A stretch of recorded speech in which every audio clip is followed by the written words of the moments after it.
I don't know what you've done, Zoom, but you've messed things up since the last time I've done this, and it's confusing me. So, which is not easy. Which is not easy. Oh, it sounds like we need a drink. We do need a drink, and I'm not talking about the beer I started with my dinner. I got home and said, "Oh man, I forgot to buy beer." That is not a place that you want to be. Okay, let's start off with the Toki. Uh, in some ways, yeah, maybe mid-tasting, I'll do the thing where we tell you about some other stuff. But since we've kept you waiting, it's almost 10 minutes after when we were supposed to start. Let's start off with the Toki. Uh, I haven't tasted this since it launched. Um, it was underwhelming when it launched, at least to my expectations, which admittedly might have been too high. Um, and I was a little disappointed when we brought in the Toki 100th anniversary, only to realize it's the same whiskey, but in a box. Um, and it's $1 more, probably because they have to charge for the box, or the box costs money. And to be fair, it is a nice box. But yeah, this is the first time trying Toki since it came in, and I'm approaching it with an open heart since it's Suntory's 100th anniversary, or at least last year was Suntory's 100th anniversary. So this is blended Japanese whiskey, or is it? I believe it is now proper blended Japanese whiskey, although there's a whole set of rules around that. Um, Limited edition bottling or not, to celebrate Suntory's 100th anniversary, composed of Yamazaki Hakushu and Chita, which is their grain distillery. Majority Hakushu single malt, they say, and Chita grain. So this is, in theory, 100% legit Japanese blended whiskey. Um, and Harmony, it was the 100th anniversary bottling we cracked, right? And not just the regular Toki. Yeah, Yeah. yeah, it is. So, but I mean, it raises the question, is it the same or isn't it? Because, I would imagine at some point Toki was being made of components that were not fully entirely Japanese. Um, so I don't know. Boxes and tins are mandatory, Jeff says. Funny, we gave the exact opposite advice to a distiller who was meeting with us today from Ireland. Um, anyway, Sammy has finally joined us. Sammy, we were running late as you were still on the Toki. So the nose is, to be honest, it's quite pleasant for not having had a whiskey in, how long is it now, Harmony?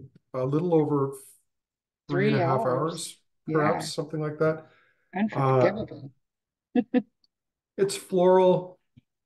There's some like fresh oak tones to it, a bit of white fruit. I get like just like an overripe apple and honey, Mhm. like an apple that's starting to brown. And I remember my first Toki experience was not one that I enjoyed. It felt very like malt decomp leaves and autumn style. I'm not Mhm. getting that so much on this. Well, and it makes me wonder, maybe we shouldn't have been, and by we I mean mostly myself, shouldn't have been quite so cynical about it, and we should have tried both of them back to back, because looking at the description of the original edition, which we probably wrote years ago, they only do talk about Yamazaki, Hakushu, and Chita. Although, in theory, back in the day when the first Toki came out, they could have put other whiskeys that were imported from Scotland or Ireland or Canada or the US into it and just not told you and call it Japanese whiskey, which was quite common. Um, but this is not bad on the nose. I No, mean, I realize that's damning with faint praise to a certain extent, but it's pleasant. There's a nice sweetness. It's floral. There's a little bit of fruit there. I'm gonna give Sammy his god powers here for whenever he wants to chime in. Get a bit of granola. What about the palate? How is the palate? the palate's quite nice. There's tons of fruit on the palate. I love like it's like uh sweet kind of Mhm. dryness at the same time, nice spicy oak on the finish, and it's quite warm going down. It's, I mean, for $65, it's decent. Yeah. It's fresh. There's a nice mintiness to it, some white fruit. It reminds me, we had one of our staff was given highballs of Yamazaki and Hakushu, and she brought them into the store. And there's something that reminds me a little bit of, and these are like traditional Japanese highballs, so just whiskey, soda, maybe a bit of mint. It reminds me a little bit of the Hakushu and soda, like just a faint little touch of peat in there. Man, um, I wanted to dislike that more than I am disliking that. I might have to stop referring to the Toki as the Budweiser of Japanese whiskey because this is Yeah. quite different than I remember it being. I mean, you can still say that about Guinness being the Budweiser of stouts, which I've said for quite some time, despite the fact I will consume it when there are no other better options. But it's well put together. It's got a nice balance to it. It's moderately complex. I mean, I don't think we're expecting it to be insanely complex, but um, and ironically, in some ways, for a whiskey that in the West is being pushed on cocktails, it seems like a whiskey that would get lost in a cocktail because it's fairly light and delicate. I mean, other than doing a traditional Japanese highball, like Yeah, with just soda and mint. highball with this would be wonderful, I think. I'm not really Yeah. getting the smoke or that you're getting, um, but there is a Poquito, nice just a touch. like oakiness and a pretty floral Mhm, nose is starting to develop and in a mhm, nice way where it's not soapy floral. mhm. Um, what I like about this is in some ways it's forcing me to, you know, I I've had a privileged career in whiskey to get to try crazy cool stuff. And it sort of reminds me of the last time I went to Glenfiddich and I did like a tasting of everything up to I think the 30 or the 40 at the time. And it was stunned at how good the 12-year-old was. And I don't even like we normally don't even sell it because you can buy it anywhere. So why bother? And I was just like, man, I couldn't wrap my head around something that they make so much of being decent and good. And I think the Toki, I mean, I'm not suggesting people run out and grab a bottle of this, but man, I I think mean, I kind of put the Toki in there as a joke because it had a box that said 100th anniversary on it. I don't well, I hope it wasn't a joke. This isn't a I mean, we Oh should no, have no, a no, Harmony. conspiracy, but If we're leveling on this here, I like being upfront and honest with people about things. I totally put this in there, not expecting much from it, but it yeah. also helped balance out the budget with putting in the 21-year-old Japanese blend from Boutique. Oh, which I'm Um, super excited about because I've read the tasting and notes on that a dozen times. and And and to be fair, the Hibiki Harmony 100th anniversary. So it punches above its weight. I'm not going to tell you it's rock star, but it's pretty damn decent and really surprised me. While we're on this, and maybe it's probably this is a good time as any to talk about why we're calling this the 100th anniversary edition. For those who don't know, the Japanese whiskey industry celebrated its 100th anniversary last year. Uh, the first distillery in Japan to open was Yamazaki in 1923. It was opened by the group that would become Suntory, which was founded by Shinjiro Tori. The guy he hired to found it, though, a guy by the name of Masataka Taketsuru, would become the founder of the rival whiskey company, which is Nikka. And to this day, Suntory and Nikka are the two biggest players in the Japanese whiskey industry. They don't get along well, um, which is really complex when you consider that their business is built around blending whiskey. And in Scotland, if you're a blender, let's say you're Diageo and you already own 30 distilleries, but you still want other people's whiskeys to blend with your own because that's how blends work. Back in the day in Japan, there was two whiskey companies that didn't get along. How do you make a blended whiskey if there's just not enough components? So long story short, it started with Suntory's Yamazaki distillery near Kyoto. Masataka left about 10 years later and established, I think in 1933, the Yoichi distillery on Hokkaido in the north of Japan. He felt it had a climate more similar to Scotland, nestled against the mountains and the sea. And that was the second whiskey company. And it's gone from there. There's a kind of a micro boom of distilleries in Japan right now.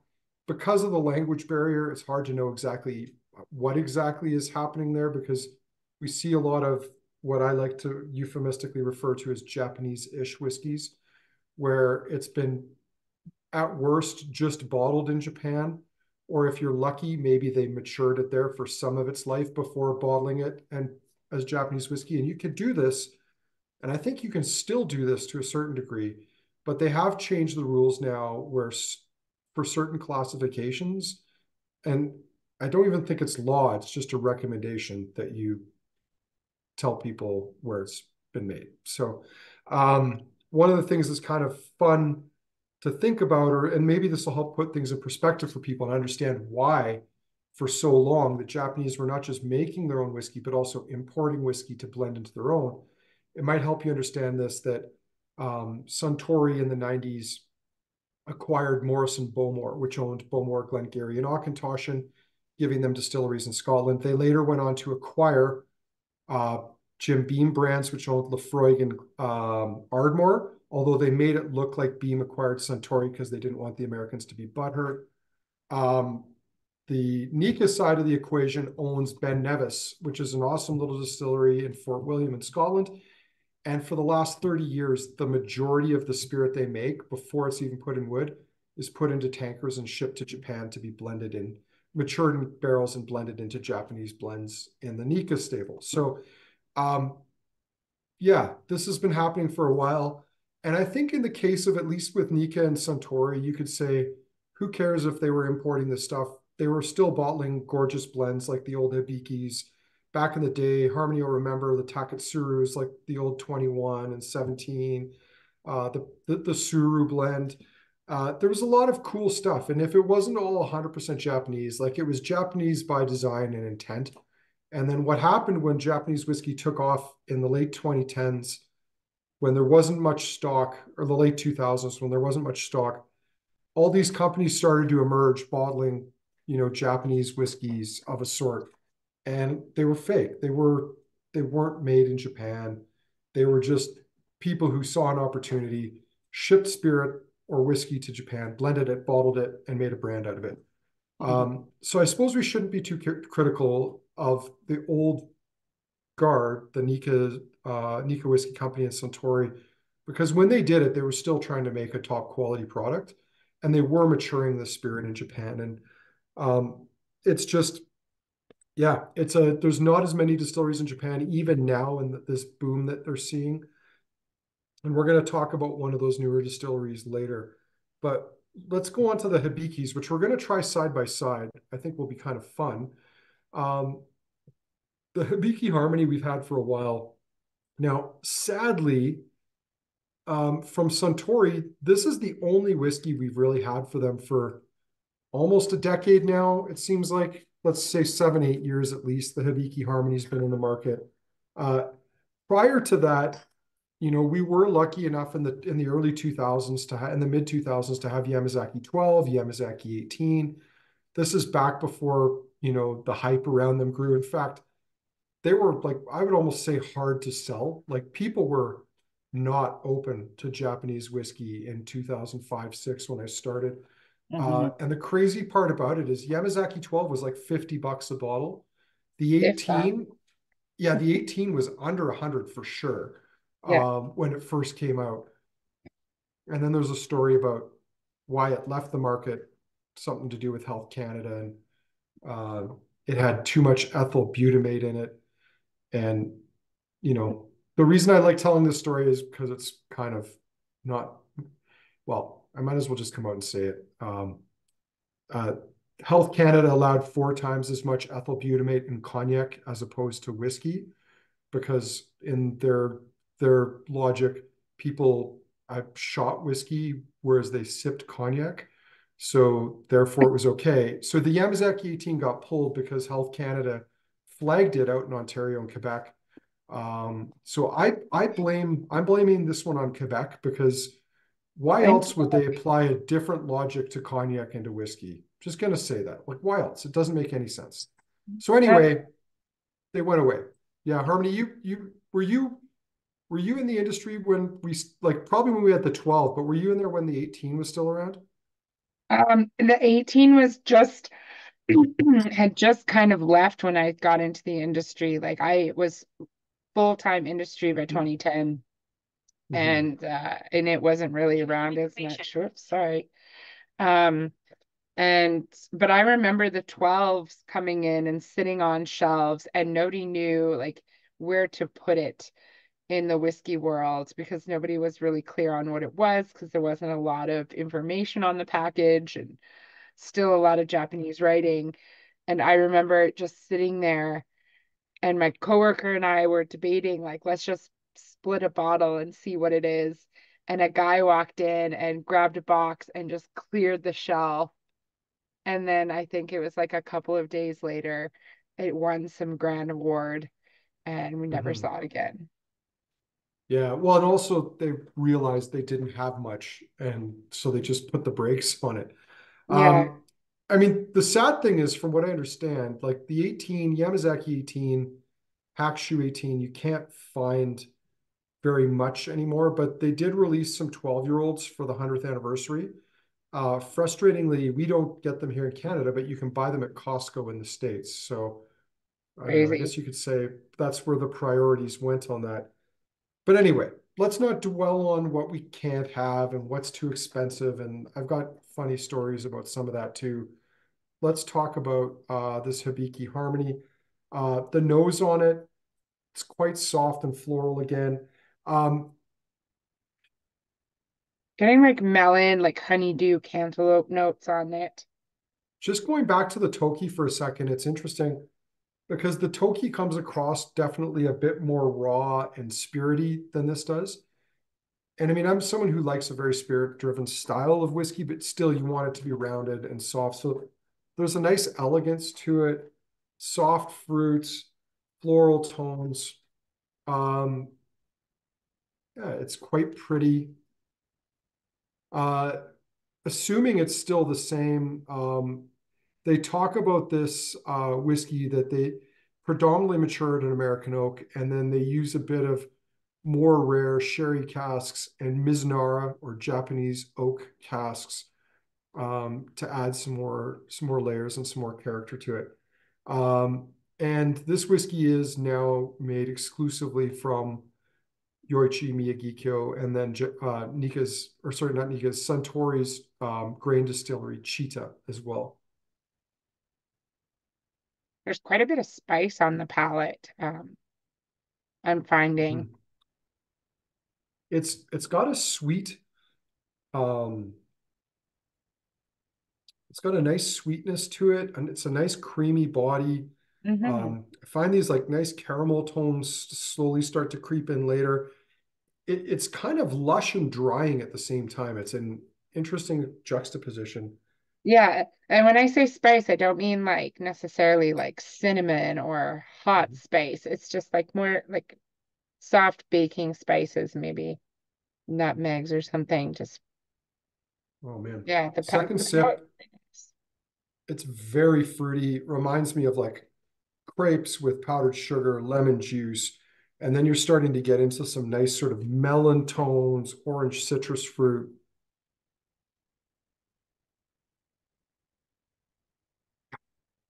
That's a nice, easy sipping whiskey. It's got a little bit of like a drying bitter oak towards the finish, quite toasty, um, but it's pleasant enough.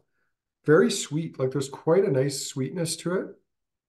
Um, I don't know. I don't. I'm. What's the? I'm just wondering. It's $152, so you could have almost three Tokis for this. So that might, for some people, that might help with your math. Like you might say, well, I like it, but I don't like it more than I would like two Tokis, as an example. Not suggesting anyone needs to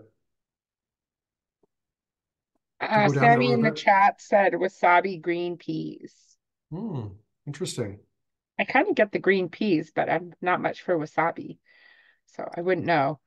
And Sammy, you do have unmute powers if you want to unmute and tell us in person what you think.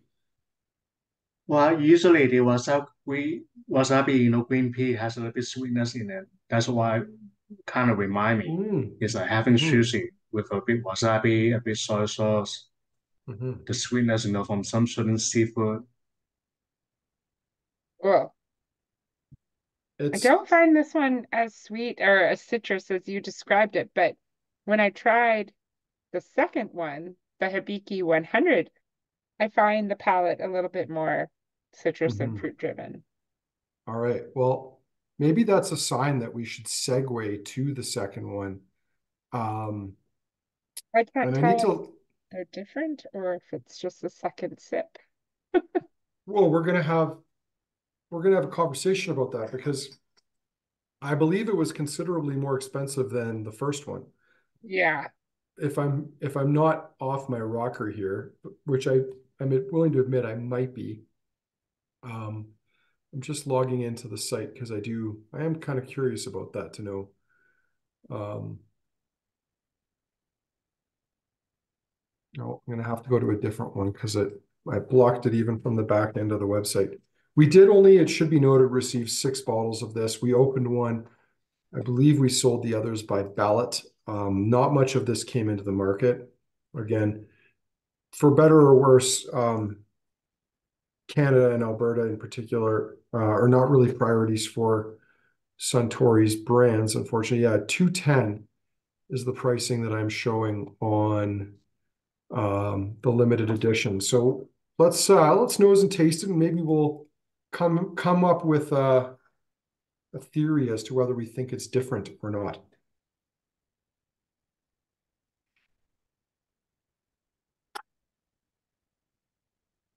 Like they're similar on the nose. I mean, I I would not would say they are the same.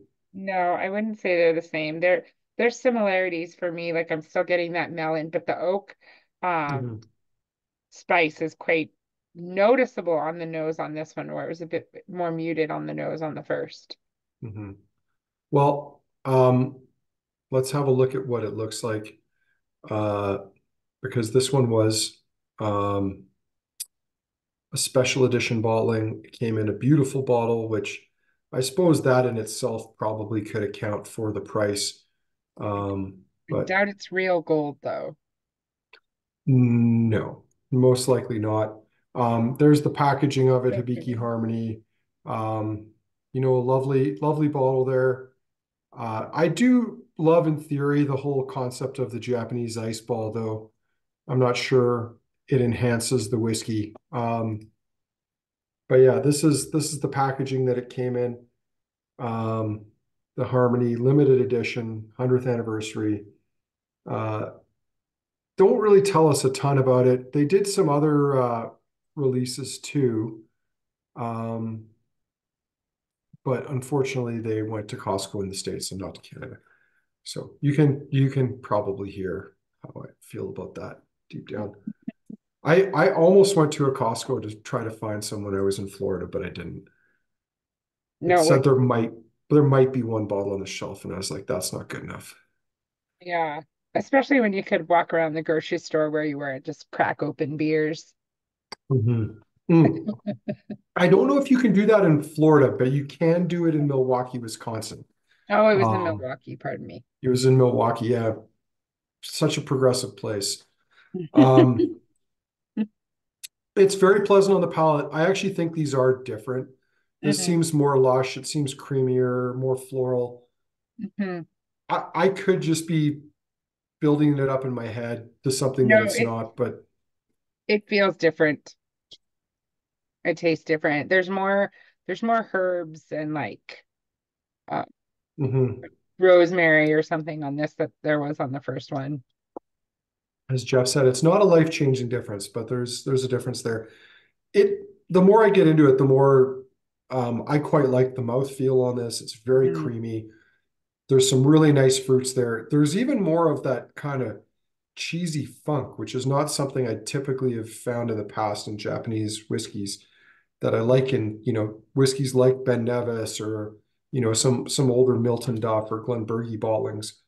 Um, That's a really good call, especially side by side. You can pick it up more in the second one.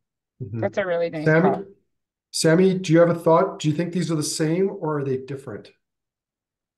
They are slightly different. Mhm. Yeah. But not different enough. No, this one is actually like is I find it's not as sweet like the Hungary and the raspberry one. Yeah, and like you said, Mhm. has a little bit of a cheesy note to it. Yeah. Yeah. The first Hibiki also seems a bit more rough and a bit more raw. Um, Mhm. so I mean, there's kind of it's interesting. You sort of have a progression from the 100th anniversary Toki to the Hibiki to that 100th anniversary Hibiki, where they're getting compressive.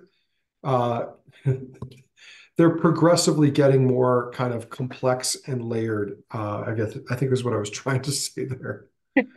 Well, I mean, I hope for the price difference that that reflection of progression can be Mhm. from older spirits being Yeah. blended into this. Does I think that almost could make be. me wish I had one, but Yeah, yeah. you I can't have only wanted it everything. because the bottle was pretty and my name was on it. But I figured if I did end up buying one, I would drink it very quickly. That would probably, well, you could keep the bottle, I suppose. I could use it as a decanter. Hmm. Yeah. All right. Dibs on the bottle Yeah, at work. the 100 Matthew is saying seems a little more creamy and a little more savory relatively. And as yeah, Jeff saying again, if you didn't try them side by side, I'm not sure you'd notice the difference. And I think you're probably right about that. I mean, if you look at a blended process or a blending product like this that is bottled from batch to batch, I think this is almost within the standard deviation of what some blends would have from batch to batch. Maybe a bit more of a difference, but anyway, it's lovely. It's nice. While you're sipping on that and going back and forth, mulling over it, um, I'll just give you a quick little background on kind of what happened in the Japanese industry after the founding of Nika, Yoichi Distillery, and before that, Yamazaki Distillery by Suntory. Um, the whiskey industry went into the war years, World War II. And in Japan, the war actually started earlier because the Japanese had invaded Manchuria. Um, One of the things that's interesting about whiskey and Japan and Japanese culture is that the Japanese had modeled themselves in the late 1800s on what they felt was the preeminent civilization in the world. And for the most part, that was the British Empire because they were the most powerful, they were everywhere. Um, so they primarily adopted a lot of things that were British into their own culture, other things that were maybe American, and then bits and pieces from other parts of the world. Like, for example, their beer culture was inspired by Bavaria. If you ever go to Hokkaido, Sapporo's brewery in is like going into a German beer hall. It's kind of crazy, to be honest. Um, but with their whiskey industry, there was a strong connection to the military. Now, the British had a whiskey tradition in their military. Their navy had a rum tradition, and it was common up actually right up until 1970 for sailors in the British Navy to get a half a pint of rum a day. And we're not talking at 40%. It was at a higher proof than that too. The Japanese sort of followed this tradition. Their soldiers, their airmen, they all got allotments, but not of rum. They got allotments of whiskey. So when the war came along, it actually supercharged companies like Nika and Suntory because it gave them a market. The military was their biggest customer. And then when World War II happened and there was food rationing in Japan, distilleries were exempt from that because the whiskey was considered a military supply and it was important to morale in the military. At the end of World War II, Japan was devastated. Obviously, two of their cities had been destroyed by nuclear bombs. Tokyo and some other cities had been leveled by firebombing. So the economy was in shambles, and you would think that things like the whiskey industry would probably suffer. But you had a million American soldiers stationed in Japan for decades, and those soldiers needed to be entertained. And one of the ways they did that was by drinking Japanese whiskey. So those companies continued to grow. I believe it was in the 60s that Nika opened the Miyagikyo distillery, just north of Tokyo near Sendai City. And it was in the 70s that Hakushu was opened by Suntory, their second distillery. Beautiful distillery in the forest. There are a few other small distilleries that were operating, like famously, God, what is one that starts with a K? Harmony, help me out here. I'm drawing blanks tonight. Uh, Distillery anyway, that starts with K. yeah. It was the Japanese Port Ellen. Yeah, Karazawa. Thanks, Jeff. Like that brain fart needed to get Yeah, lodged, it's jammed through contagious. there. There was another one called Hanyu, but I mean, none of these were ever big distilleries. Karazawa closed. Yeah, Kuriyoshi. Um, there was another one. I've actually got a sample of it. That's the oldest single malt that was ever that's known, like the oldest distillation of it. But really, the major companies were Nika and Suntory. And this carried on really for the most part until recently. There are some other players like Fuji Gotemba and a couple of others, Mars Whiskey, but really the two big companies were the ones that were leading the charge. And the biggest of those was definitely Suntory. Like Suntory was the Goliath in that. And everything went really well until the 1980s and the early 90s. And that's when the Japanese economy started to hit stagflation, which they've been continuing to do for about 3 decades now. And the economy really ground to a halt, and that really killed off the Japanese whiskey industry. And that's why when demand started picking up globally in the mid to late 2000s, they didn't have any supply because they weren't making very much. So it's really only been like the last 12 to 15 years that the Japanese industry has been seriously investing in production, laying down stock, opening new distilleries, expanding capacity because they weren't doing it for the decades leading up to that. And that's why even with Nika, we went from a period where I used to have Yoichi 15 and 10 on the shelf all the time, Miyagikyo 10, 15, maybe I'd have the 21 sometimes from Yoichi, and they weren't outrageously priced. And then over the space of about 3 years, we started seeing the prices double every year until they just got like insane. And fortunately, we're kind of at a point now where Nikas is telling us they've got enough 10-year-old to start selling 10-year-old again. But we got to wait for that. Before we get to that, we are going to do the Nika, the Grain Discovery Edition. This was their limited edition release, or one of their two limited edition releases from last year. It's a single grain whiskey from Nika's Miyagikyo distillery, which also has, in addition to having a single malt stat up there, they've also got the ability to produce, like pot stills. They've got a column still. This is, I guess, what I'm trying to say in a confusing myself sort of way. And we've been longtime fans of the coffee malt and the coffee grain. But this time, what this is not a single grain. This is a blend of 7 different grain whiskeys from Nika's distilleries, including vintage coffee grain from Miyagikyo, and some other components. So it's a blend of different styles of grain whiskey.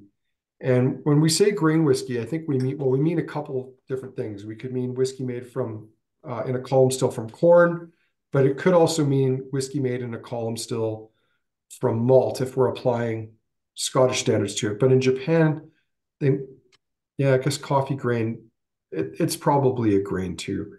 In Scotland, if you make a single malt whiskey in a column still, you have to call it a grain, even if it's a hybrid column still and not a true column still. But that's just the way it goes. So what do But we think of the Nika? the Miyagakyo coffee is 100% malt, though, is it not? Well, no. So they make um, the the distillery produces both malt and corn spirit at the same distillery. Okay. Um, but they call them coffee grain and coffee malt because the Oh, coffee grain is made from corn corn. and the coffee malt is made from malted barley. So good.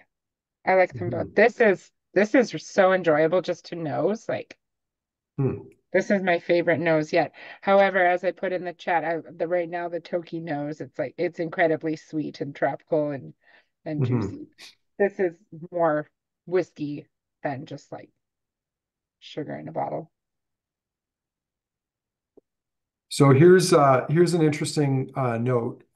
In addition to those corn and malted barley going through the column stills, they've also used grain whiskeys from two other distilleries, Moji, and I'm probably going to butcher this, Satsuma Sukasa, which are actually shochu distilleries, which is kind of more like a barley wine or it's another form of like a distilled spirit.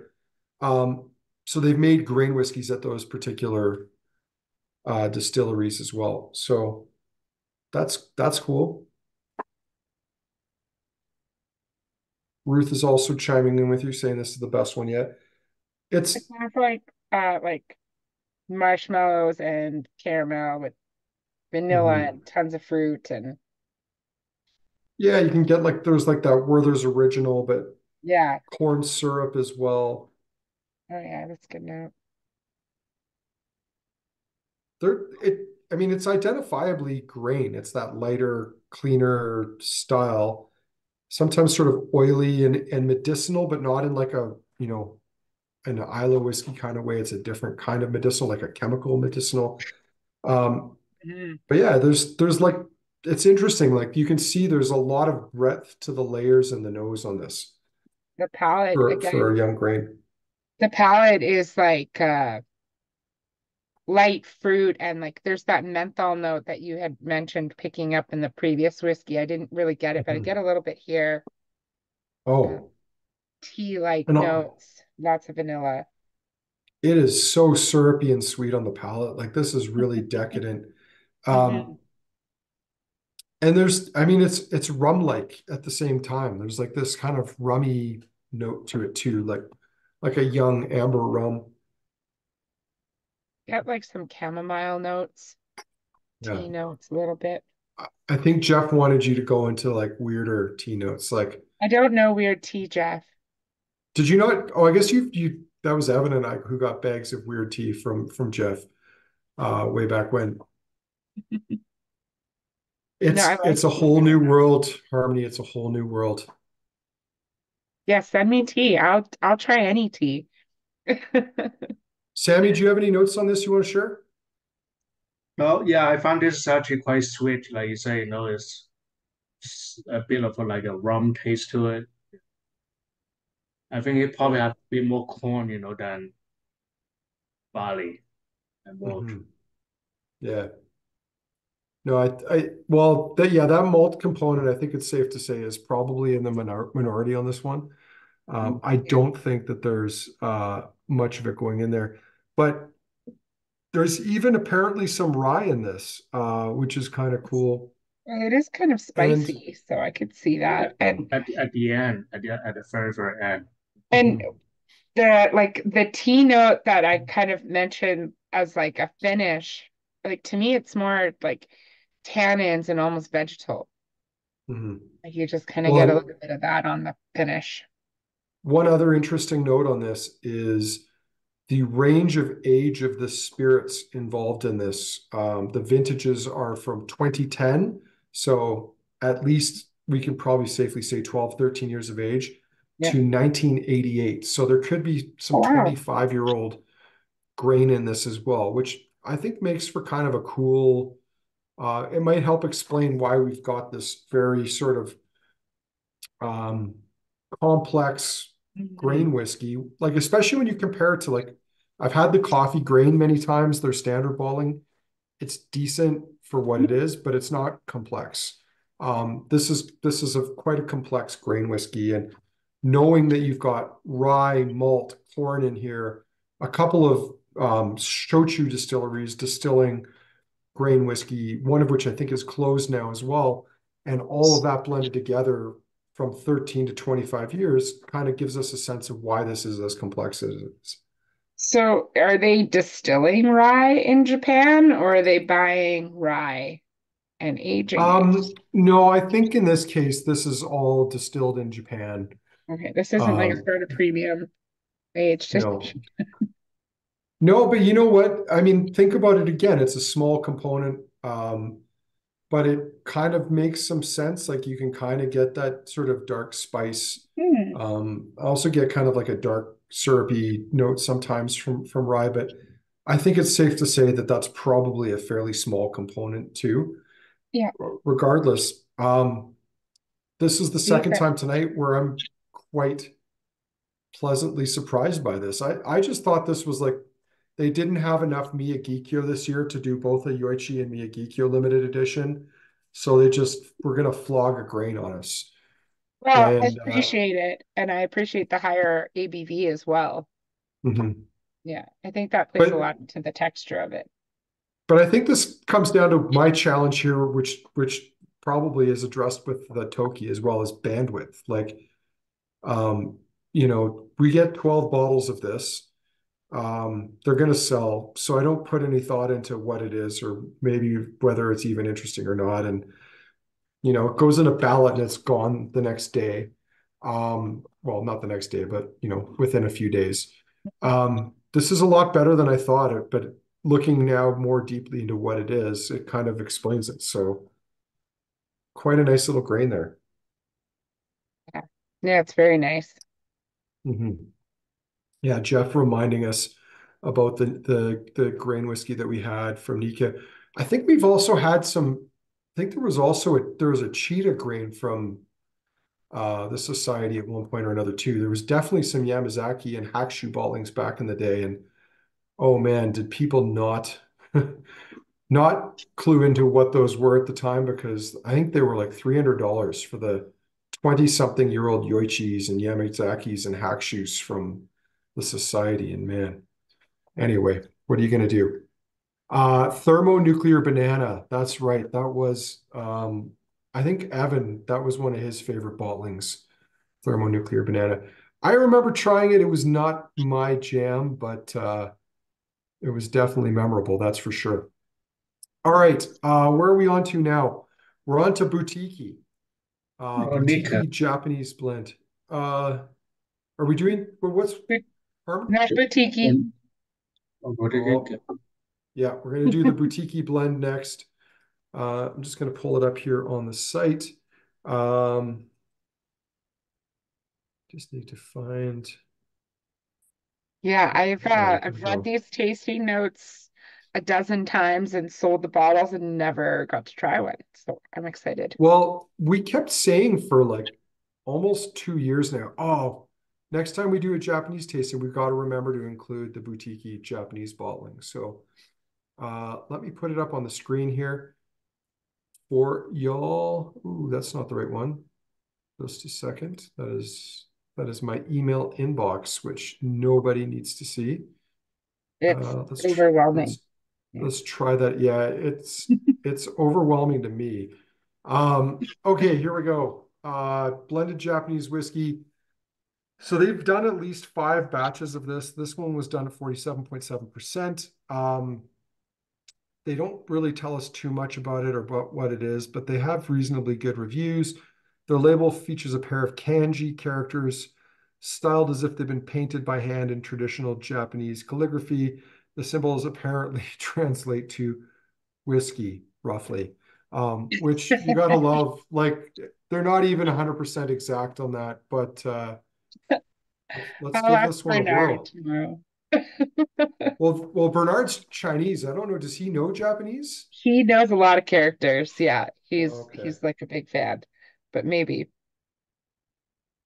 I'm gonna ask him now. Yeah. All Well, we right. can Google it. So, Yeah, I don't oh, trust Google. Google Translate. Google Translate. Well, put it up on your phone. Well, the nose on this is quite different. Yeah. There's a cheesy funk to this, but it's also like vegetal. Like it reminds me of like carrots, like grilled carrots and turnips. Huh. Makes me wonder what the boutique folks said. They said a fruity sweetness with cherries and soft caramel. There's definitely loads of caramel. Mm-hmm.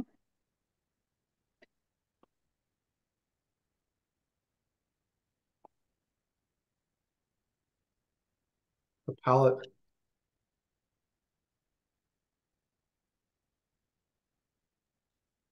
Hmm. God, the palate's funny. It's like thick, sweet, and it's just like it kind of coats your mouth, and then it's like an amorphous blob. It just keeps going, and you have no control over it anymore. It just keeps going further and coating. And man, that is a really, really long, thick, sweet finish. Wow. Mm. Yeah, you're right. It just keeps wafting over your tongue, and then all of a sudden, for me, the sides of my tongue start salivating and prickling and pick up those spices and oak note. I mean, this to me, it's very pleasant. It Hmm. seems very grain heavy to me based on the nose and palate. Like, I don't think there's a lot of malt in this. I think this is very, very grain heavy. It's it's very good and drinkable, but it's a very narrow profile to me. Yes, Jeff, I have an automatic setting on my inbox that if anyone asks for Springbank, it goes directly to the junk folder. Um, because That's where all my requests go. that doesn't really need further explanation, I don't think. But at least no one's sending us banjo songs anymore or multi-page diatribes. But that's positive. Don't, by the way, if you haven't done that or are thinking of it, don't do that in an effort to get a Springbank. It will not work. Um, Back to the whiskey. Sammy, what do you think about this 21-year-old blend?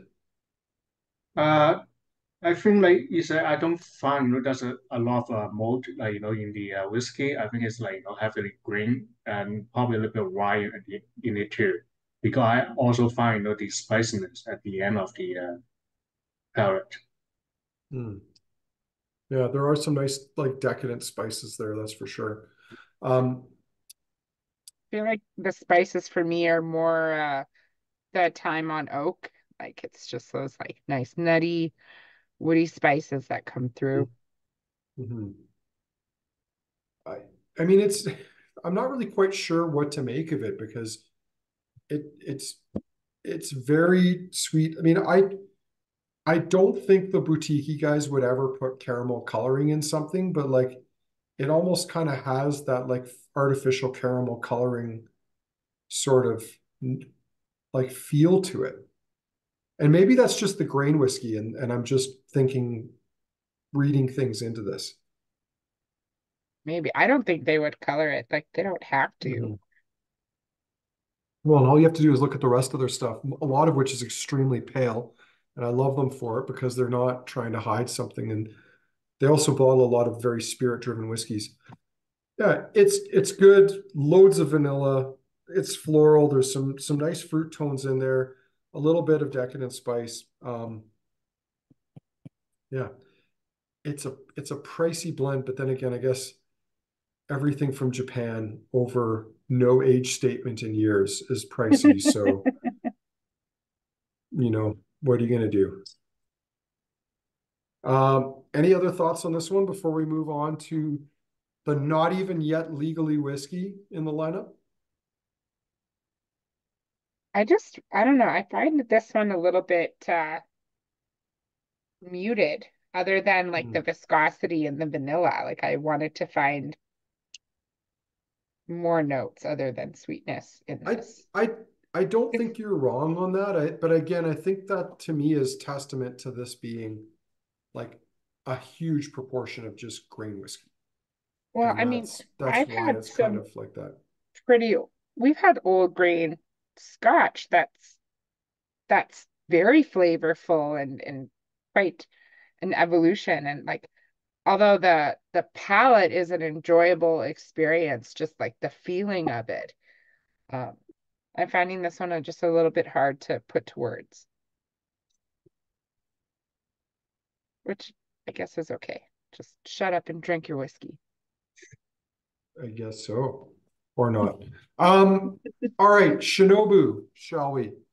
I'll try not to share my email again. I just got to find what I got. Maybe I've just got too many windows open.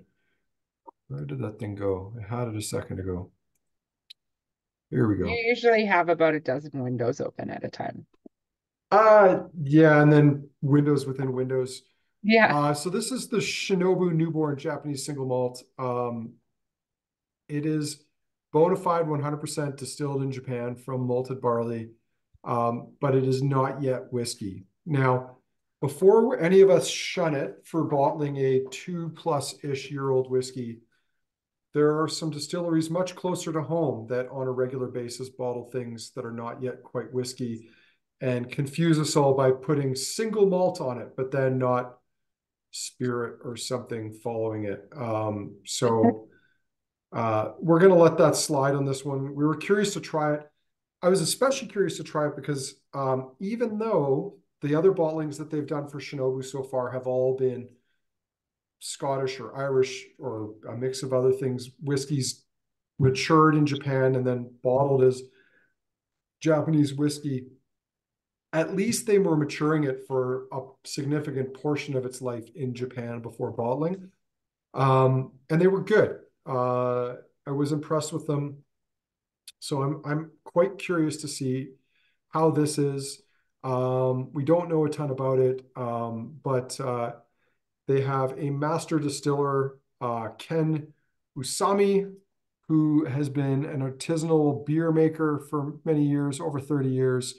And they made this whiskey by manipulating Niigata's natural resources, the three white treasures, snow, rice, and sake, blah, blah, blah, blah, and Japanese oak, Mizunara, for over a year in Mizunara and first fill bourbon barrels and blended by hand. So not even 2 years of age.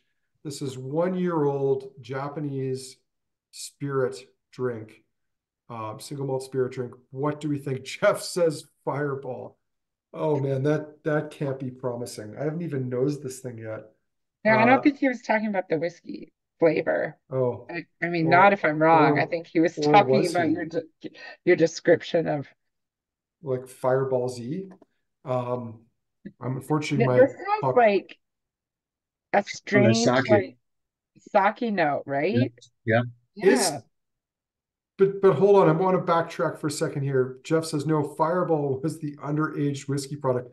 That was not actually my reference. My reference is not far from you, Jeff. That's I just didn't want to name it and shame it, but it's an island distillery that has bottled a number of single malts, but then just chosen to well, they had to leave the word whiskey off because it wasn't whiskey. So yes, macaroni is a much closer yes. Um,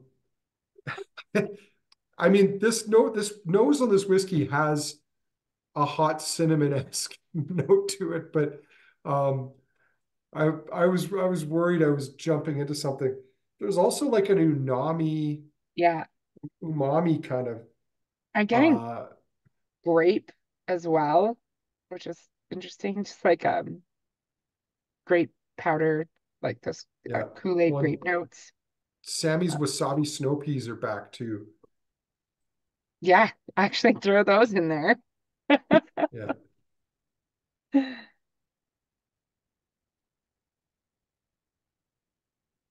Oh. Grapes and I leather on mean, the nose, says Matthew. it's quite vegetal. I mean, I suppose it's not that surprising. This is young. Mm-hmm. Um, bourbon Mizunara cask. The wood has had a pretty big impact pretty early on here. Mm-hmm. Sammy, I can see why you say there's a bit of a sake note or even like a shochu note on it. I mean, I'd be really curious to know what they used for fermentation, like what yeast they used to ferment this. Um, but to be honest, it shows some promise. We've tried a few other young Japanese whiskeys. We tried one recently from what was this? Was it a cedar cask that was interesting? Um, Quite a bit more raw. It was a lot longer in wood than this one. Um,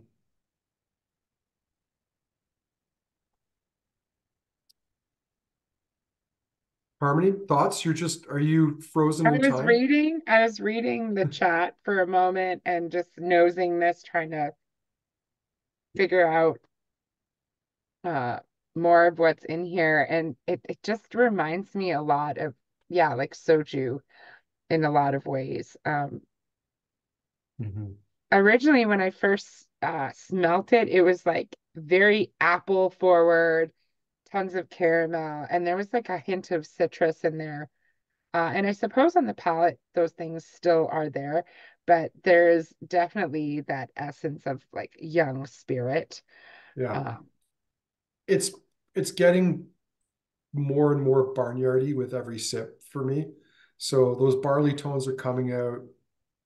I don't know, like it tastes, there's a bit of like wet horse blanket taste to it. And I have never tasted that, but that's what I'm guessing a wet horse blanket tastes like. So it's young. Interesting. It needs more time, Yeah, but it's kind of cool to see the track that they're on. I think maybe the Miznara, maybe less of that and more bourbon would probably be I think so. cool. Yeah, because it does have like a lot of dryness and kind of, I don't Mhm. know, sandalwood spiciness. Um, Yeah. yeah, that I Sammy, think the bourbon could take over a little bit. Sammy, any thoughts you want to share here? Yeah, it just tastes like, a very young spirit. Yeah. Like for me, it's still a lot of like, a sake nose and taste to it. Mhm. Like you say, it could be like, type of yeast, they use in Japan. Yeah. Yeah. It's not Well, bad. I'm happy I've got to try it as Ken's first spirit attempt, yeah. sort of solo in-house. I think it's Well pretty done, good. Ken. Yeah. Yeah. And as Jeff has added here, just a good comment. I've had older whiskeys that were worse. So, I mean, again, Jeff, that's a lot like I frequently say things which would qualify as damning with faint praise. That would be another great example of damning with faint praise, but you're also making a pretty good point here. Like it's young, it's showing some real promise here. And I think for a category of spirits that we've really been deprived of a lot of diversity for a while, it is kind of cool to see that there are some things coming.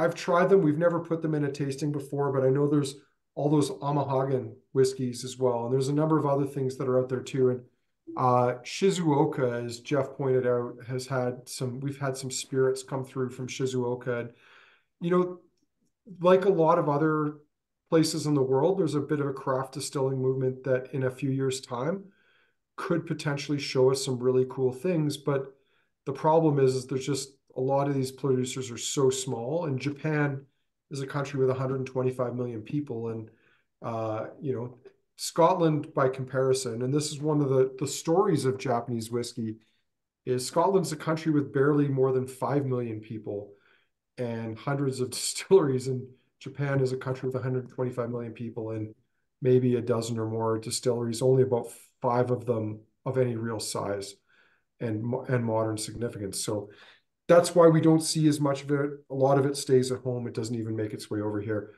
There was something else I wanted to comment on. I was just looking back through the chat, but oh yeah, Jeff also trashing the three treasures. There's only two apparently because um, No, it's sake is water. just Rice water is and sake. rice. So if all you've got is snow/water and rice, I mean, I guess they're taking lemons and making lemonade, Jeff. So um, Lemon lemonade. anyway, yeah, who are we to split hairs there? Matthew, an honest man right there. His comment, Harmony, I like some Amahagan whiskeys. Yeah, we can bring those back in. And yeah, Jeff reminding us Shizuoka has the old Karazawa stills, which is a win for them. I mean, it is if they use them properly. And, as someone who got to try a reasonable amount of Karazawa over the years, a lot of it was really sulfured. So don't use sulfured sherry casks. It's not a good idea. Um, all right, Yeah. one last whiskey to go through tonight. We've got the Yoichi 10-year. This was another limited edition release from Nika last year. And I've got a bit of a surprise because we did ballot out those Yoichis. They didn't last. I think until recently, we might have had one or two of those Nika the grains kicking around. But the good news that I have is that we've got a 6-pack of both the Yoichi 10-year and a Nika the grain in our allocation. So first dibs for those will go to people who took part in tonight's tasting if you want a bottle So maybe Harmony will email you about that tomorrow, because I'm going to say that I'll email you about it, but then I have to go on the road tomorrow and I'm not He's back gonna until Monday. You're And gonna it's not forward that I it won't to me. forget. It's just that at some point with like an hour left in Harmony's shift, I'm going to ask her to do it anyway.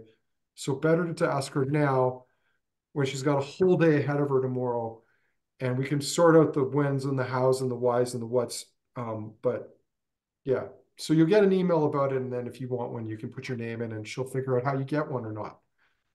Exactly. Uh, You have to be really nice to me and send me weird teas. No, I'm just kidding. but seriously, the weird teas would probably not appreciated. So, True story. um, the last whiskey we're going to try here is from Yoichi Distillery, which is on the island of Hokkaido.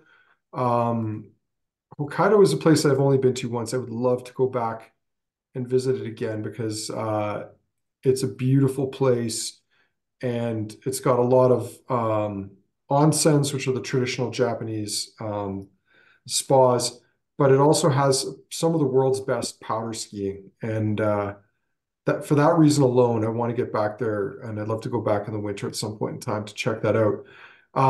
But this Nika Yoichi 10-year-old limited edition is the first time we've seen an age statement on a Nika whiskey uh, in quite some time. And it's exciting to finally see it back. Um, Again, the alcohol strength on this, 45%. I think that means it's non-chill filtered, no added color, at least by the way that they make things at the Nika Whiskey Company. Um, and yeah, What else do we know about this? I'm trying to find some information. Yoichi, for those of you who don't know, is the northernmost distillery in Japan. It is peated for the most part, and the stills there are coal-fired, and they're coal-fired by hand. I think the last time we did a Japanese whiskey tasting, I might have even shared some silly photos of me wearing a hard hat in Japan and white gloves. And the hard hats, because they were made for Japanese people, did not fit my enormous Scottish head. So it was kind of like a fascinator perched on top of my head. I Very really nice. should dredge some of those things up for Instagram, but who's got time to Instagram? Um, and Yeah, it's Yoichi's an interesting spirit. It's always been my favorite of the Japanese single malts. And I'm excited to see it back at 10 years of age. So Harmony, do you want to kick us off? What are your thoughts on that Nika tenure? Well, it smells like whiskey. Uh, Hmm. whereas the other one, very much soju. This smells like single malt. Um, Hmm. Nice, even creaminess on the nose of it. Caramels, Hmm. spices, baked Hmm. apple, Yeah. a little nuttiness, and Sammy, even a little citrus. Sammy, any Yeah, thoughts you want to share? it has a little bit, maybe hint of smoke, maybe Yeah. on the nose. There's definitely some nice clean smoke on that. It's nutty.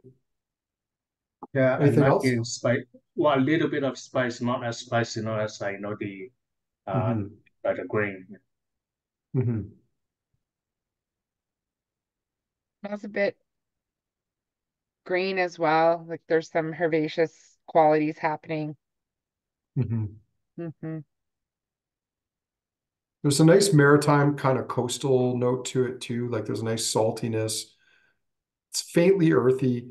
I mean, one of the things that I always used to find, and this goes back to the before times when again, there was lots of fun Japanese whiskey and older Japanese whiskeys to talk about, uh, was that regardless of the style, whether it was peated or sherry cask or bourbon cask, they were all very elegant. It was like this consistent style within Japanese whiskey, which is not something you can say about Scotch whiskey. I mean, there's a lot of very inelegant Scotch whiskeys, and some people love them for that reason.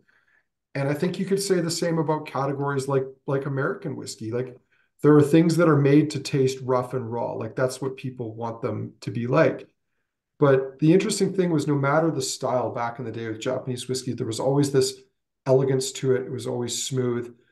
Smooth is a word that I used to use a lot in the early years of my whiskey career, and then I got rid of it because I realized it's a terrible descriptor. Sometimes it's good and like it's good when it's appropriate, but there isn't kind of an elegance and a smoothness to almost all of these whiskeys tonight, except maybe the Shinobu, but not because it's bad, poorly made, just because it's Mhm. really young. Yeah. And yeah, this Yoichi tenure, that's back to that. There's a little bit of cheesy funk. There's some nice clean smoke. The malt is there. There's even a nice minerality on the nose. I haven't even tasted this yet, but I have to say, I think this is my favorite nose in the lineup so far. Yeah. It's definitely smells like a richer spirit, even compared to the 21. Uh, and beautiful dryness in there. And I think that minerality that Andrew spoke to comes out just on the lingering finish of it. Oh, that palate's lovely. And it's kind of understated as well, too. I want to taste that whiskey after it's been in the cask for another 5 to 6 years. I think that would be an absolute stunning whiskey. There's nice creaminess to it. There's some yogurt tones. Like, I don't know if There's anyone's made smoked yogurt, but they should smoke some yogurt, maybe smoked honey yogurt.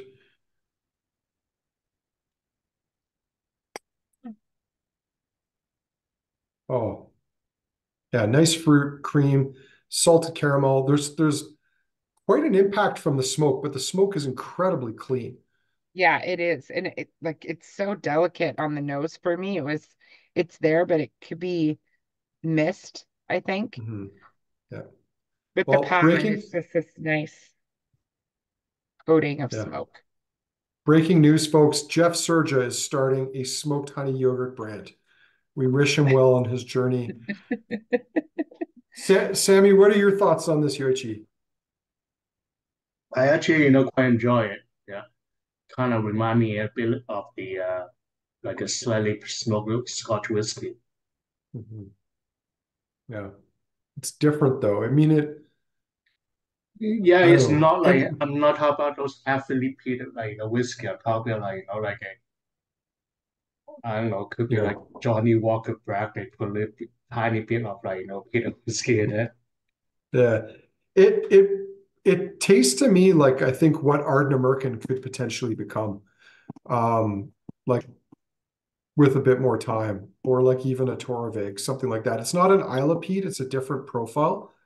Um, but it's a cool whiskey. All right, while Harmony and Jeff are trying to work out the recipe for smoked yogurt, we got to do a speed round, and then if we're lucky, Evan created a poll for us.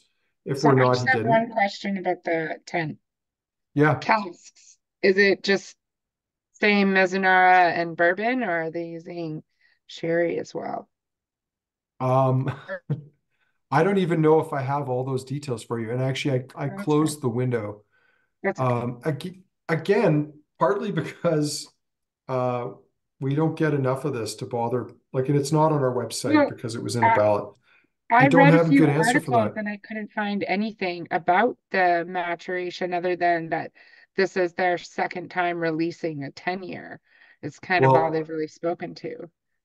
as Jeff has said, they used oak casks, the finest ones, which is what every distillery Oh, says, oh but my can't gosh. Thank possibly be you. true.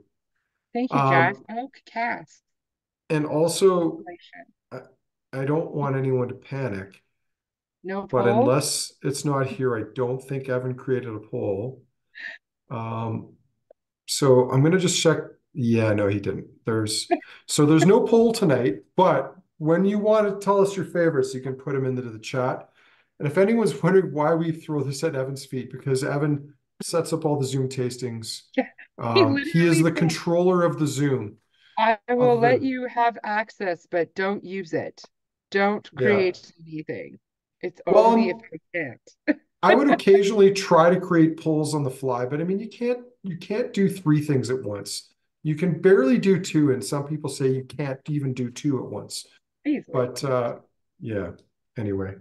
So speed round, guys, real quick. Let's go back through. How's that Toki holding up after all this time? Smells like juicy fruit.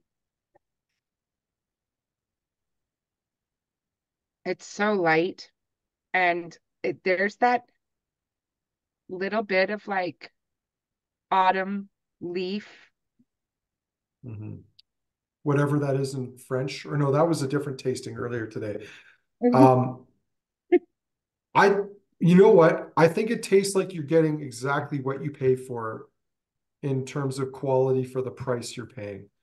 Um, like if you want a $65 whiskey, this is a great $65 whiskey. It's not a great 75 or $100 whiskey, but it's a great $65 whiskey. Also, don't put it into cocktails other than just Yes. a whiskey highball because I think it'll get totally lost. Sammy, any thoughts on Toki going back? Yeah, I actually quite enjoy, for its price. Yeah. For me, it remind me, of the jackfruit. Jackfruit, good Yeah. call. Uh, all right, the first Hibiki smells like vanilla cupcakes, lots of vanilla. It's quite dry. It feels drier on the palate for me, or like the finish at least. I stick to my initial comments. Like it tastes very grain heavy. Mhm. Not a ton of malt, but it's pleasant. It's fresh. It's fruity. Do I think we have better whiskeys at $150? I have to say, I think we do. Like I think our I Glen can Murray from think of Barry's would like, slay this. I was gonna say I can think of 7 kWm casks. Yeah, the Aaron slay. Yeah. Anyway, Glen Talkers, mhm. any It's berries. good, but it's not that good. It's Mhm. decent. I think It's this should still be like $120 whiskey. It shouldn't be $152 whiskey. it's just because people Um, keep buying because it says Japanese whiskey. and because there's so few options. But That's anyway, true. we Yeah. digress. Sammy, did we let you chime in on Harmony? No, The yeah, whiskey, actually, Sammy, the whiskey. yeah. Yeah, No, don't say any actually, bad things no, about no. your coworker. Yeah, she's a little bit more than a coworker to me. Anyway, that one I Oh, actually is that's kind of that's okay. It's touching. not really, well, not in a romantic way, okay? No, we know. Sammy's only Anyway, got one woman in his life, but Sammy, that would no, that was I know who you. That's a very touching comment. So I just wanted to reflect on that. I'm not making fun of it. What did you think of the Harmony whiskey? it's okay. Yeah, for me, it's just like, at the end, that little bit of like a dryness, like, maybe like a tannin that I don't really like, in a whiskey. Yeah. If I'm drinking a wine, expecting, that kind of finish, but like, on a whiskey, it's kind of weird. Okay, done, dusted. Harmony, 100th anniversary balling. Harmony, you start. I said that your name in the sentence twice, but I think you know what I was getting at. Harmony reporting for Harmony whiskey. It's fine. I I like it more when I'm looking at the bottle, I think. Hmm. But Yeah. it's a fine spirit. It is very green forward, which I Hmm. mean, there's a time and a place and a style Hmm. for that, but I just after trying Yeah. some of the other things in the lineup, it's just not quite doing it for Yeah. me. I tend to agree. I think it's probably got a higher malt content than the original Harmony. And what I like is that I can see that little bit of presumably peated hack shoot coming through.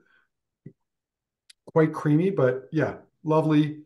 And I agree with you. Sammy, your thoughts on the Harmony 100th anniversary? I like this one a little bit better. Yeah. Hmm. This one is a little bit smoother and a bit more rounded, Yeah, like in terms of like the nose, the color, the finish. yeah, it Yeah, is better. Um, all right, Nika Discovery, the Grain Edition, or I Nika the love the Grain Discovery smell. Edition. I love the nose on this. Like it's so like it's very pleasant and I think I said grape earlier, but it's very grapey. Mhm. Yeah, Raisins and apples. there's kind of like a if there was a oak flavored Hubba Bubba, I think this would be it. Sammy, Absolutely. do you have any thoughts on the Nika the Grain Discovery Edition? Yeah, now when I taste it, it has a little bit like green apple taste for me. Yeah, like a cinnamon green Mhm. apple. Oh yeah. Yeah. Um, you know what? Caramel green It's apple. I think this, along with the Toki, exceeded my expectations. Which is not to say that I think it killed it. I just think it's a lot more interesting than I was expecting. I just assumed that this was like, I don't know, maybe a marriage of like coffee malt and coffee grain, and that was it. But yeah, it's more interesting than that. The backstory on it's more interesting. Um, I'm not liking it as much the second time around as I did the first, but I still think it's pretty good. Cool. Um, Boutique blended mystery 21-year-old. Is it? Is it not Japanese whiskey? We don't know. We presume it is. We presume it's natural color because it is quite pale. Thoughts on the 21-year-old batch two? Hmm. I like the nose on it. The nose for me is almost like it's like faded away to almost nothing now. The Yeah. palate's still got a lot of character. It's quite creamy. Or I get a little bit of a smoky edge to the palate. Not like a peat smoke, but like barrel char or something like that. Yeah, Um, I can see that. It's almost like it's herbaceous and like almost just leaning into like licorice, like a really faint hmm, licorice note. yeah. Sammy? Uh, this one on the nose is like you said, it's a bit like like faded. I don't really smell much, but on the palate, it's actually quite Mhm. uh joyful, to drink. Yeah, because it actually Yeah. lasts like quite a long finish. Yeah, it did. It really did sort of explode on the palate and then really coat it. Yeah. Um, I would really love to know what is behind this blend because I think this is something that's been in bottle for quite a while. Um, and next time I get a chance to bend Sam Simmons' ear, I'm gonna have to ask him like what the deal is because like there is something unique about it. But I would love to know like what exactly it is. Yeah, But I like yeah, it. bottled in 2017 or 2018. So they've had this for a while. Even Anyway, after drinking water, it's still developing on my palate, which is pretty cool. mhm. Yeah, Jeff, if you're there March 16th, remind me to ask Dave Worthington because between now and then I will completely forget. Uh, what are we on to now? We're on to the newborn. We're on to the not yet legally whiskey, but 100% Japanese. And 100% still old enough to drink. Yeah, no, maybe. Well, I mean, we're all old enough to drink it. It's not old enough to drink itself. The nose on this is kind of softened out a little bit. It's not quite as rough, but it's still incredibly vegetal. Like I get loads kiwis. of, yeah, loads of like to me, it's sauteed carrots and turnips. Like that's I'm in root vegetable town on this one. That's Sammy, what are cool. you getting? Yeah, on the palate, it's still pretty much the same. Yeah. On the nose, I Yeah. know I don't like just smell, the like a sake wine anymore. Yeah. It still tastes like it though, Yeah, I it still think. tastes like it, but Yeah, Yeah. The this palate is is now pretty. like drinking like pureed sauteed carrots and turnips through a wet horse blanket is Wow. what the palate tastes like. That's my I'm Have you gonna been throw that out around there. like wet horse blankets like as a child, but you just Yes, thought as a of child, putting but them in your mouth? not for a very long time because it turns out I'm allergic to horses. That's what I So thought. I was yeah, wondering, like this yeah. horse blank thing. It's very triggering for It you. well well it's not triggering in a bad way, but it just reminds me of summer It is. camp where we had horses and horse blankets. And yeah, anyway, something and there was this day of like incessant rain where we got completely soaked. And this was back before proper rain gear because you didn't get like rubber coats like they had in the Maritimes. Anyway, I was Okay. soaked. The horse was soaked. Everything was soaked. So maybe it's just the Um, smell of wet horse, not so much the blanket. well, I think they become one and the same. But anyway, that's a different tasting at a different time. Um, Funny. final pass, Nick. Oh man, this is still the best. God.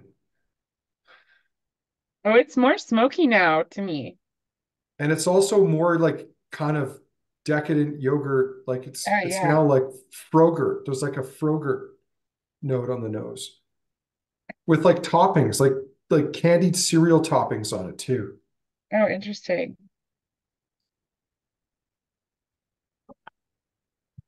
Like that Yoichi. God. Anyway, Sammy, thoughts on the Yoichi 10? Yeah, it is a little bit more smoky on the nose now, and for me, it tastes like a honeycomb Mm-hmm. Honeycomb's a candy. good call. I like that. Like smoked honeycomb. Maybe a smoked honeycomb Frogurt. Jeff, there's your business model. That's a business in a package, a neat little package for you. All right, now's your chance. Please put your favorites into the chat. You can tell Oh, us. they have. Well, Harmony, I'll let Harmony go back and scroll through those. And Oh, Harmony, what were people's favorites? thank you. Uh, Dave says Nika Grain for one, Yoshi for two, Butiki for three. Ruth says Nika Green was her favorite.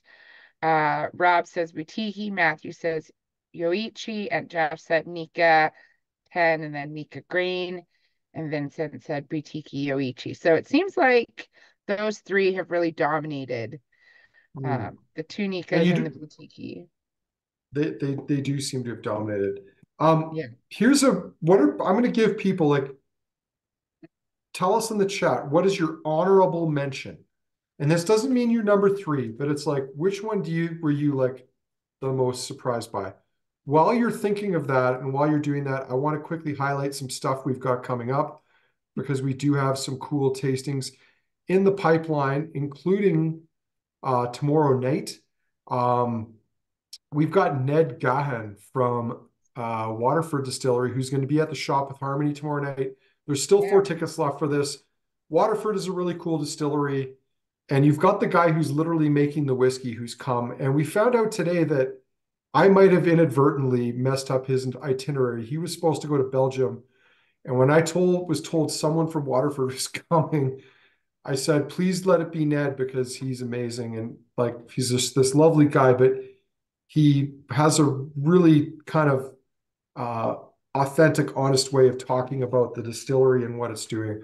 So I'm absolutely honored and thrilled that we have him at the store tomorrow night. There's still some tickets for that. Also coming up with spaces left. How is this not sold out? We've got Julie Hamilton from No. Decadent Drinks. Now, I know it's not Angus McRail, but Angus McRail's got a wee baby. He can't stay up late at night. I Julie think he Hamilton can't is, still be we. yeah, it's still wee. Like, wee, I think, extends to 2 to 3 years. I was gonna say when Um, you're still counting it in weeks. we are still counting it. But Julie is staying up, but she's going to start this tasting with us at 2 in the morning Glasgow time. Anyway, we've got some cool things in this. We've got an Orkney malt. We've got a Kleinlich, aka Candle Kitty. We've got Oh an my. Ardbeg that's an Isla malt. And the only way to even get a chance to buy these bottles is to take part in the tasting. How are there 17, 18 spots left? This should be sold out. Anyway, Yeah. check that out. That's coming up. And that's far from the only thing. We've got New Kids on the Block. This one sold better than the last one, which I'm kind of excited about because the Herrick is excellent. Their Arrival from Holyrood is excellent. Torveg is excellent. The Rasse casks are good. I haven't tried the Nicknean or the Rylaw, but it's going to be a cool tasting. So that one's fun. Um, Rare and Old Things, this will sell out. 50-year-old blend, 83, what is it? Glenlossie, Yeah. 35-year-old Bunnahabhain. There's lots of cool things in there. What is this? 1979, what is it? Moss That's Towie? Towie. Yeah. Yeah. And a 79 OB of Tamnavulin. Again, great Sweet. tasting. You know you I want want to to do try it. those mythical beasts so bad. Oh yeah, I didn't even mention that. The Bruichladdich and the Glenrothes. And I Yeah. mean, we had our blinders on Sherry Glenrothes until we tried the Scots single malts of Scotland 31-year-old recently, which is Oh, Insanely good. Got it right yeah. here to write a tasting note. This is insanely good stuff. Yeah. Um, So go to the staff pick one. I'm excited about okay, that. okay. So we're gonna find. Oh, but before that, Harmony. Oh, Lassie's Only Whiskey Fest. Ruth and Bernadette on the call. This is for you. Ladies Only Whiskey Fest. We will allow the gents from Kensington Wine Market to pour your drams, but otherwise, no gentlemen allowed. And no mansplaining. Yeah, no mansplaining. Yeah, Yeah, yeah. it'll be great. I've already Um, signed up 5 great agents, and it's going to be wonderful. yeah. There's an Aaron tasting with Mariello Romano the next night. Um, wine, and then Boutique Smoke Show. That's almost sold out. Only 6 spots. We've got a Rest and Bee tasting with whiskey and rum. I Oh, know that'll be that two fun. different worlds are colliding there, but we're trying to get to Harmony's staff picks tasting because this is the one Macbeth is sold out, so don't worry about that. It's too late. Yeah. Um, staff picks. Harmony, tell us about staff picks. So staff picks tasting became a thing because we were whining about all the cool and weird things that we wanted to try in 2023, uh, all the while not being completely uh, excited about things that came out in 2023. So cool bottles came out, but we didn't get to try them all. So Kurt, Sean, Sammy, and I have all got together and picked 2 bottles that we wished we put in tastings in 2023, and we're going to try them. Uh, it's not so much a battle of the staff, more as just like all of us coming together to try things that we know are love and want to know. There you go.